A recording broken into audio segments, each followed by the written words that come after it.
Mirza engineer کو اسلام کے خلاف پہلا بندہ نہیں کھڑا ہوا، اس سے پہلے بھی اسلام کے خلاف بڑے بڑے کذاب آئے ہیں۔ مرزا قادیانی کی طرح سیم ایز اٹ از اس کا بھی طریقہ ہے، جو بندہ اس کو بھی غلط اور اس کے ساتھ اختلاف کرتا تھا وہ اس کو ننگی گالیاں دیتا تھا۔ آج بھی اس کی کتابیں پڑھی ہوئی ہیں جن میں اس نے ان وقت کے جید علماء کو گالیاں بکی ہیں، صرف اس وجہ سے کہ وہ اس کی بات نہیں مانتے تھے، اس کی بات کو تسلیم نہیں کرتے تھے، اس کا رد کرتے تھے۔ سیم اس کا بھی طریقہ اسی طرح کا ہے کہ آج نوجوانوں کو ٹریپ کرنا کوئی مشکل کام نہیں ہے، کیونکہ نوجوانوں کی جو اپروچ ہے، جو ان کی پہنچ ہے وہ ہے یوٹیوب تک، کیونکہ مسجد تک تو وہ نہیں جائیں گے۔ دین جو حق اور سچ ہے وہ تو مسجد میں بیٹھا ہوا چٹائی پہ بیٹھا عالم دین بتائے گا، لیکن وہ وہاں تک نہیں جائیں گے۔ ان کو دین چاہیے بنا بنایا یوٹیوب سے، اور یہ اپنا دنیاوی شہرت کے لیے دین کے ساتھ جو کھلواڑ کر رہا ہے، اس نے جہنم کی طرف خود تو اپنے آپ کا رفتے سفر باندھا ہوا ہے، ساتھ اپنے پیچھے باقاعدہ ایک ٹولہ بھی تیار کر رکھا ہے۔ اس قدر علماء پہ بکواسات، علماء تو چلو ایک نچلا لیول ہے، اس سے اوپر صحابہ کرام پہ بہتان، صحابہ کرام کے آپسی اختلافات کو یہ اٹھا کر پھرتا ہے کہ جی وہ دیکھو جی اس نے اس کے ساتھ ایسے کر دیا، اس نے اس کے ساتھ ایسے کر دیا۔ تمہیں تو حق کی حاصل نہیں ہے کہ بڑوں کے معاملات میں بولو۔ اس طرح تو قرآن میں دو انبیاء کا آپس میں اختلاف جھگڑا نہیں ہوا، تمہیں حق ہے کہ تم ان کے بارے میں کہو کہ ایک صحیح تھا اور ایک غلط تھا، تم نہیں کہہ سکتے، یہ بڑوں کے معاملات ہوتے ہیں۔ لیکن سیم ایز اٹ از، جس طرح مرزا قادیانی آیا، اس نے اپنے آپ کو عالم دین بڑا مشہور کروایا، پھر مسیح ہونے کا دعویٰ کر دیا، مہدی ہونے کا دعویٰ کر دیا، پھر نبوت کا دعویٰ کر دیا۔ اس طرح اس نے جو روٹین، جو لائن پکڑی ہوئی ہے نا، سراسر دین کے مخالف ہے۔ دین کو سامنا کوئی آج نہیں ہوا اس جیسے بندوں کا، دین کو سامنا بڑی دیر سے ہوتا آ رہا ہے، اور ہر دور میں اسلام کے محافظ بھی اللہ نے پیدا کیے ہیں۔ اور یہ بات بھی نہیں ہے کہ اگر کوئی کہے جی اس کے ساتھ اکثریت بڑی ہے، عوام بڑی ہے، عوام تو یزید کے ساتھ بھی بڑی تھی، فرعون کے ساتھ بھی بڑی تھی۔ عوام کا ہونا یہ معیار نہیں، حسینی اس وقت بھی تھوڑے تھے، حق والے اس وقت بھی تھوڑے تھے، لیکن جو طریقہ کار اس کا ہے، سب سے پہلے تو غور و فکر تحقیق کرنی چاہیے نوجوانوں کو، جو اس کے سامنے بیٹھ کر اس کی بکواسیات پہ بھی واہ واہ کرتے رہتے ہیں۔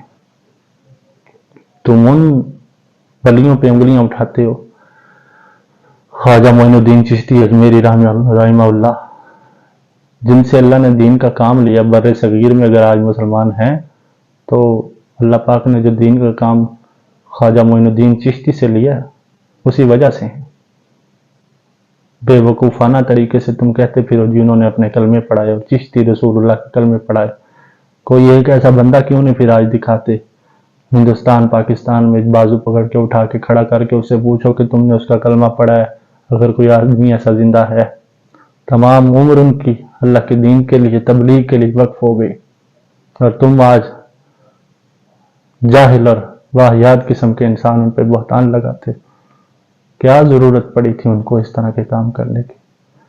اور جو نوجوان سامنے بیٹھے سنتے ہیں، ان میں تو اتنی ضرورت نہیں کہ کسی بات کی تحقیق کرے، کیونکہ ان کو تو چاہیے بنا بنایا دین جو مل جاتا ہے سوشل میڈیا سے۔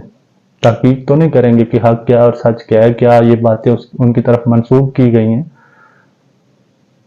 کسی ایک بات کو جو ان کی طرف جھوٹی منسوب کی گئی ہو، تم اس کو پکڑ کے بیٹھ کے ساری تمہاری زندگی، سارا تمہارا علم اس بنیاد پہ ہی ہے کہ تم اس بات کو لے کے تم غلط ثابت کرنے جا رہے ہو، جو کہ ہے ہی سراسر غلط۔ تم نہیں یہ آج بات بتا رہے کہ چشتی رسول اللہ کے کلمے انہوں نے اگر پڑھائے ہیں تو اس کا رد کیوں نہیں آیا، اگر انہوں نے نہیں پڑھائے تو اس کا رد کیوں نہیں آیا۔ انہوں نے ایسا کام کیا ہی کوئی نہیں، تو رد تو اس کا ہوتا ہے جس کی اصل ہو۔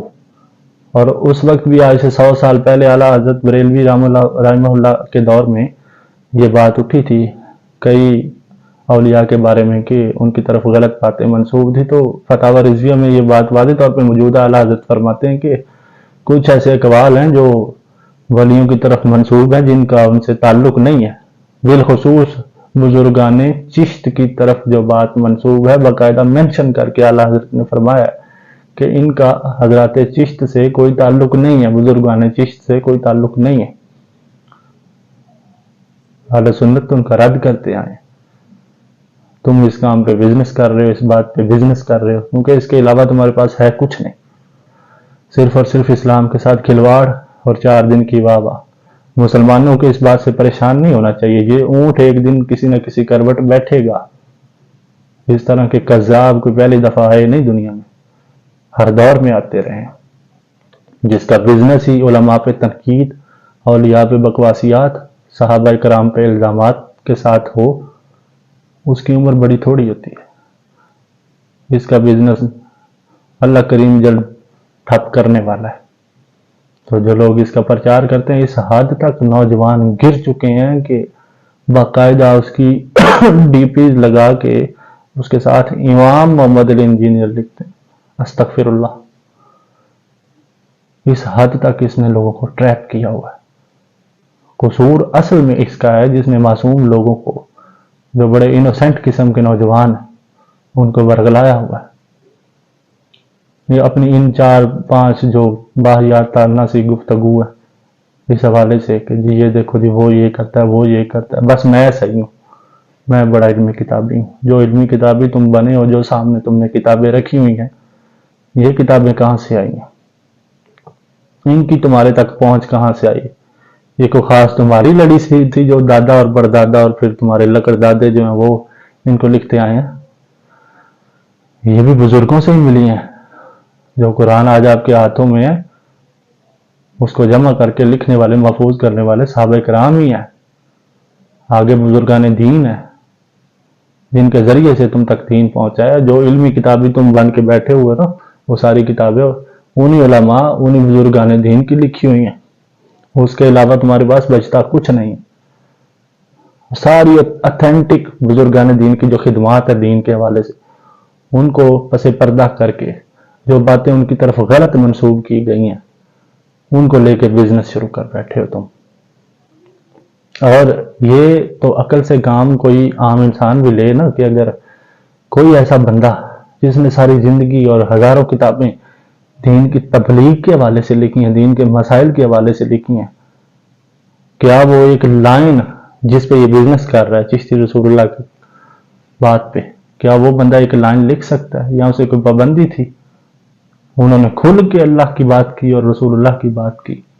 اور جو بندہ حق پہ ہو نا، نیت کا صاف ہو، وہ ان باتوں کا ذکر کرتا ہے جو ولیوں نے دین کے لیے بتائی ہیں، لیکن وہ باتیں یہ نہیں بتائے گا، کیونکہ پھر اس سے اس کا کچھ نہیں بنے گا، کیونکہ وہ تو تمام آج کل کے علماء بتا رہے ہیں۔ اس نے کوئی منفرد بات کرنی ہے، چاہے خواہ وہ جھوٹی ہے، صرف اس لیے کہ فیم ہونا چاہیے۔ اور جب کوئی بندہ کہے جی آؤ بیٹھے سامنے بات کریں، تو پھر تم کہتے جی نہیں نہیں میں تو بڑا مجدد ہوں، میں کس سے مناظرہ کروں، میں تو آپ بڑے بڑوں سے لکھوائیں نا۔ دین کے لیے یہ پابندی تو نہیں تھی۔ خواجہ معین الدین چشتی اجمیری رحمہ اللہ علیہ جب انڈیا میں دین کی تبلیغ کر رہے تھے تو تب تو کوئی ایسا معاملہ نہیں تھا۔ تو انہوں نے تو دین کی تبلیغ تم بھی اپنی طرف سے کر رہے ہو نا۔ انہوں نے تو بڑے بڑے راجاؤں، ان کے مہاراجوں، ان کے بادشاہوں اور وقت کے جو حکمران تھے ان کے ساتھ بھی ڈٹ کے مقابلے کر کے دین کی تبلیغ کی، اور تم لوگ کے ایک کیڑے کی طرح جو پتھر میں بیٹھا ہے اور چھوٹے سے پتھر میں اوپر بھی دیکھ کے کہتا ہے جی میرے لیے تو یہی آسمان ہے اور یہی زمین ہے، بس اتنا سا، باہر کچھ نہیں ہے۔ باہر نکلو تو تمہیں پتا چلے کہ باہر کی بھی دنیا ہے۔ اگر الزامات لگانے ہیں تو جوابات کی برداشت بھی رکھو۔ ہاں کوئی انڈیویجول بندہ، ایک بندہ بھی عالم دین تمہارے پاس آتا ہے تو تم اس سے ملو، کرو اس سے بات، اس کی باتوں کا جواب دو، لیکن تم اس سے ملو گے جو تمہارے پاس بیٹھے اور تمہارے مطلب کے سوالات کرے، جس کے پاس بیچارے کے پاس علم نہیں ہے۔ مفتی حنیف قریشی تمہارے پاس گیا، چاہے وہ اہل سنت سے اختلافات چل رہے ہیں اس بندے کے، لیکن کم از کم انڈیویجول کے طور پہ تو تم اگر اپنے آپ کو رائٹ پہ سمجھتے تو پھر اسے سمجھاتے، بلاتے، پاس بٹھاتے۔ لیکن ایسا ہرگز، ایسا ٹائم قیامت تک ہے کہ تم کسی عالم دین کے ساتھ بیٹھ جاؤ۔